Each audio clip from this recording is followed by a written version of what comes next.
A while back, I conducted a time management seminar for around 40 people. Whenever I make that presentation, I always ask the group, why do you want to manage your time better? The responses varied, but most revolve around time famine. They just want to get more done, make more money, or get a better job. Hi, this is Tony Agnesi. Usually, I then ask them if they've ever considered the reason to better manage their time is to get things done that they need to do to free up some time that they might have some time to devote to things that are really important. I ask this question: are you living your eulogy or your resume?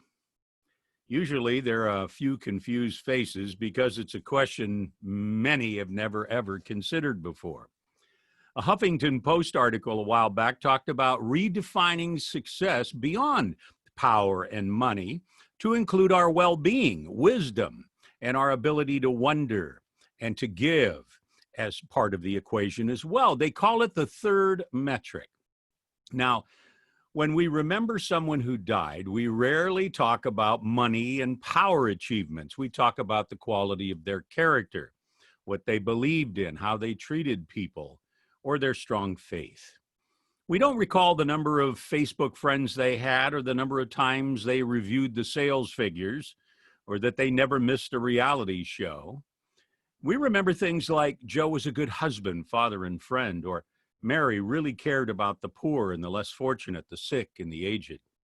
You know, in managing our time, we must differentiate between things that are important and things that are urgent. Things like email and texting and smartphones and Facebook and Twitter are all seen to be made important because of their immediacy.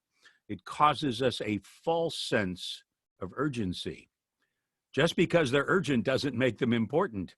As a matter of fact, they can become the greatest of time wasters. You know, I saw a man in a swimming pool a while back with his kids, and he was wearing his Bluetooth headset in the water, just in case someone called. Is it that he considered the smartphone more important than some quality time with his kids? Or has he simply become so narcissistic that being connected with work is more important than some connection with his children?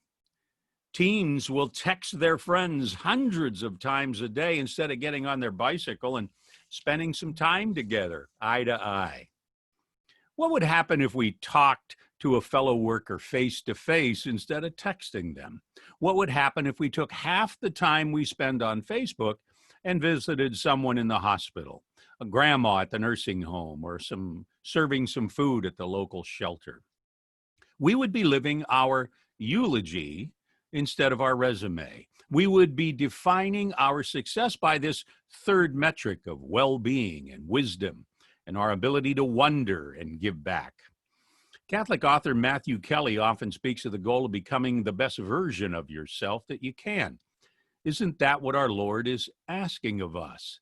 To do that, we must realize that the best version of ourselves isn't how quickly we can respond to a text message, or how many emails we get each day, or the number of Facebook friends we have. It's how we use our gifts for the glory of God. Take the eulogy test. How would you like your life to be described at your funeral? It's not too late to change gears and make your life matter. Business philosopher and author Jim Rohn said, "We have two choices. We can make a living or we can design a life." We can discover this by asking the question, what gives meaning to my life? The answer will reveal the best and most authentic version of you. Live that, and you'll be living your eulogy instead of your resume.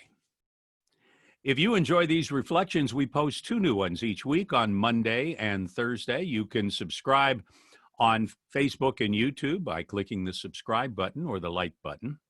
And if you know someone who might benefit from these, please feel free to share them. We'd love that. You have yourself a fantastic week. God bless you. This is Tony Agnesi.